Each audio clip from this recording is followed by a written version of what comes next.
What's up, everybody? It's your boy Sean from the JacksofAmerica YouTube channel, and I'm finally getting to start The Last of Us Part 2 after what feels like I've been waiting forever, even though it's actually been like 3-4 days. Came out last Friday. Holy, it's been 6 days. Bruh. Well, finally, 6 days later, I get to play this game, and I'm really excited. So without further ado, let's get started.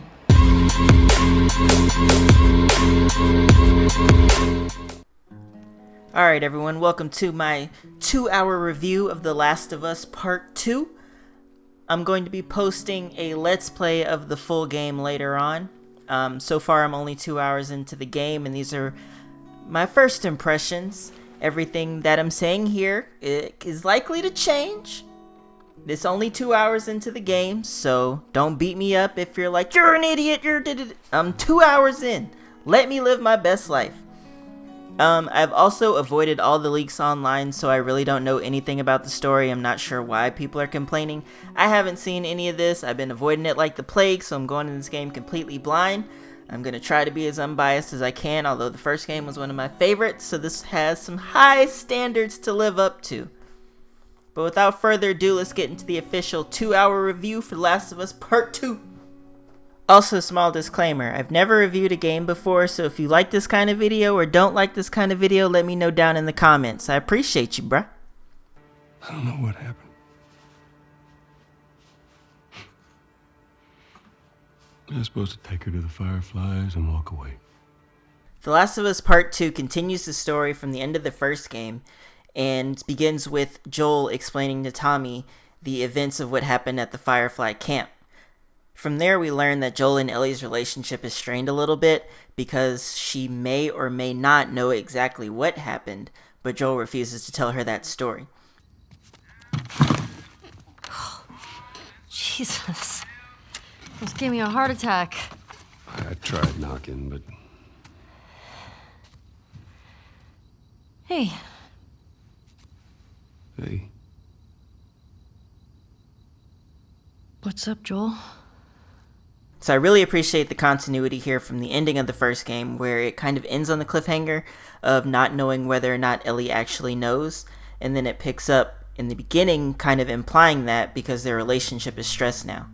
The game then transitions 4 years into the future, which would be the present, and it shows what they do on their everyday life in the town that they live in. This sets the tone for the first couple of hours of the game. There's some lighthearted moments that make you laugh and make you smile. Hey, old timer. Yeah, get a good scratch. But then you also get to know like some of the new characters. I'm messing with you, man. I don't care. Get dressed. You're the worst. It's kind of fucked up you did that. Game also does a good job of moving you along, not keeping you in town for too long, but then setting you off onto your first mission per se. The game then transitions into a second character similar to how the first game transitioned between being Joel's story to being Ellie's story, back to Joel's story, and then ending off as Ellie's story. It moves you onto a character named Abby, but it doesn't give you too much background into her at this point. The majority of what happens at the beginning of the game serves as a tutorial, teaching you the controls through Ellie and Abby's perspective, and they both have skills that can be used by both characters, such as mobility options, using your listen mode, using guns, stealth kills, etc, etc, etc. I also appreciate, for continuity's sake, they also included Easter eggs from other Naughty Dog games. Similar to the board games in the first game, I was able to find a PS3 system that had Uncharted 2 and a Jak and Daxter game. All in all, in the first 2 hours of the game, I found the pacing to be really good. It set a lot of the story and set a lot of the tone, but also kept things lighthearted, because we know in this universe things can go from 0 to 100 real quick.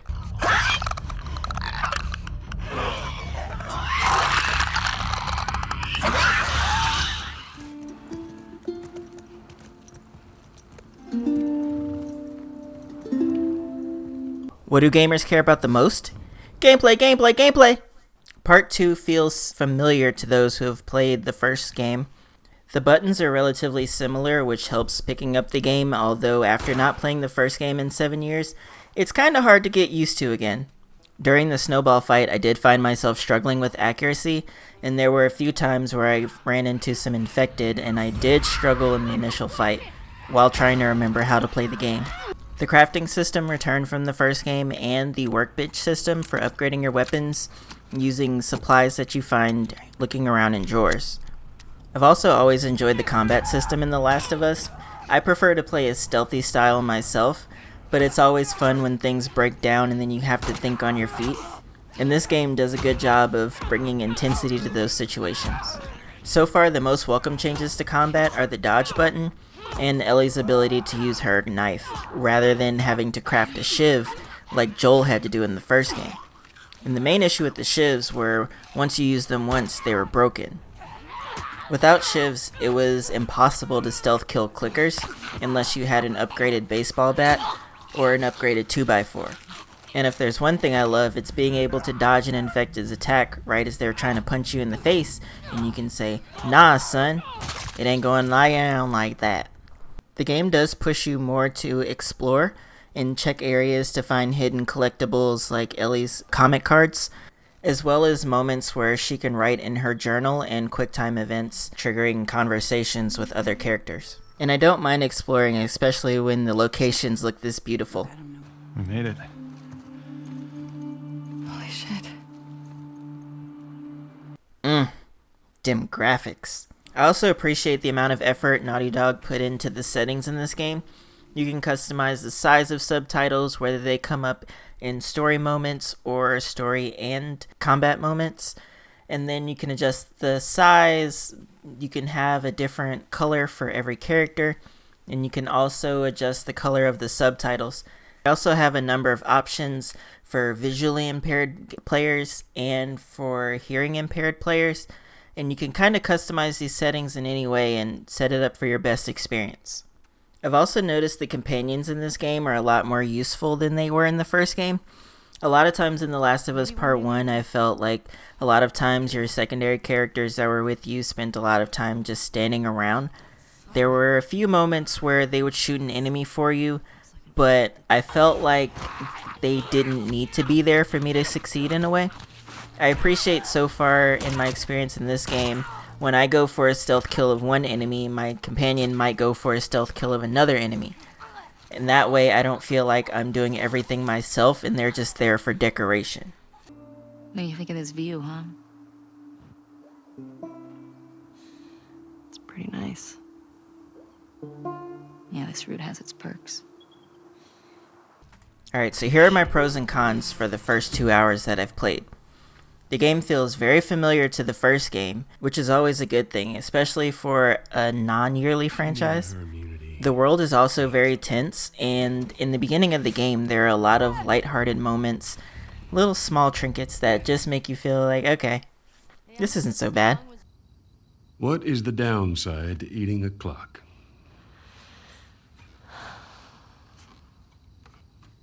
It's time consuming. That's so dumb. Yeah. Oh, fuck it. We forget that the main characters in this game are teenagers, so it's cool to see them goofing off every now and then to keep the tone a little bit lighter. The graphics, because, dim graphics. I also enjoy that even though it is a little bit more lighthearted in the first few hours, there's still that tension whenever you move to areas where there are spores and more powerful enemies, or when you're just sneaking around. I also appreciate how appropriate the music is. It sets a tone for what's about to happen, and a lot of the times I feel like the music makes situations that may not be tense feel more tense, so you're kind of on the edge of your seat the entire time. No more shivs. Thank you, Naughty Dog, for no more shivs. There was nothing worse than working your way stealthily through a mission and then you break your shiv and then you have a clicker run up on you and you don't have any way to kill it and you have to run away or ready your gun as fast as you can. Nah, no more shivs. I also appreciate the workbench. Yes, the workbench was in the first game, but I enjoy the way that your character pulls apart the weapons and even just the sound that it makes when you lay your weapon on the table. because I appreciate the realism. And most importantly, I appreciate the useful AI. Thank you for putting in AI in this game that's actually useful. Although there was a time where Dina accidentally stepped on a can and it made a sound as I was sneaking up on a clicker, and I assumed I was going to get killed in that moment, but they didn't react to it, so I didn't have to curse somebody. My cons in the first 2 hours is there's not really a lot of gameplay. There are moments where you walk around, but during that there's a lot of conversations between the characters. It's kind of pushing you in the direction it wants you to go. It's not giving you that much free reign yet, and that's okay. It is a story-based game, so I understand it taking its time to get to the part where it's like, go and fly away, little butterfly. Go nuts. So this isn't so much of a con to me personally, but I know a lot of people who do want to go on their own and explore the world, and that's why I'm listing it as a con. As I mentioned before, my AI did kick something as I was trying to be stealthy, and none of the enemy AI reacted to it. I feel like this is a con only in the sense of these enemies don't see, they move based on what they hear, but they didn't react to my teammate messing up. I know this would make a lot of people mad, but it would still be cool if I were playing on a higher difficulty setting to see the enemies react to that. My last con in the first 2 hours is the fact that there's no multiplayer. I know, it's a story-driven game, blah, blah, blah, blah. The Last of Us 1 had one of the best multiplayer experiences I have ever played. I spent so much time in that game's multiplayer that I'm really bummed that it's not coming back. I did read some articles that said they might release it as a standalone expansion, or they might add it in later. They want players to focus on the story, and I'm okay with that. But I really hope they come up with another multiplayer mode for this game. Get him up, so I can kill him.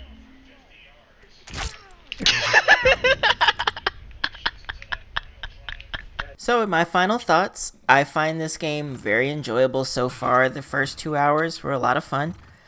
It made me laugh and had me on edge. There at one point I was scared to continue walking through this house. I'm being honest. So far I don't see the reason for all the outrage. Like I said, I didn't really read any leaks. I saw the game getting review bombed, but I avoided any spoilers that I could, because I've been really excited for this game for years. So, as of now, the first 2 hours, lay off. I don't see any issues with the game, honestly, I don't. I'm not going to give this a numerical score because people put too much value into those, but I will say, so far, my experience has been enjoyable, and I think that more people should try it before following what reviewers are saying or what YouTubers are saying because they were angry from leaks. But if I had to put a score on it, I'd call it fun. And isn't that the most important thing? Like, you buy games to have fun. So, if you enjoyed this review, I am going to update it as I play more of the game. I might wait till I finish the game and then review the whole game overall. But if you enjoyed this video, leave a like down in the comments. I'd really appreciate it. And hit subscribe if you wanna. I can't force you to, but you know, it'd be cool. And thanks for watching if you made it to the end. Have a great one. Bye! What's he got down here? Well, it's obviously a sex den. That's why he didn't tell you about it. I hope it's a sex den, for his sake. He was so lonely, man.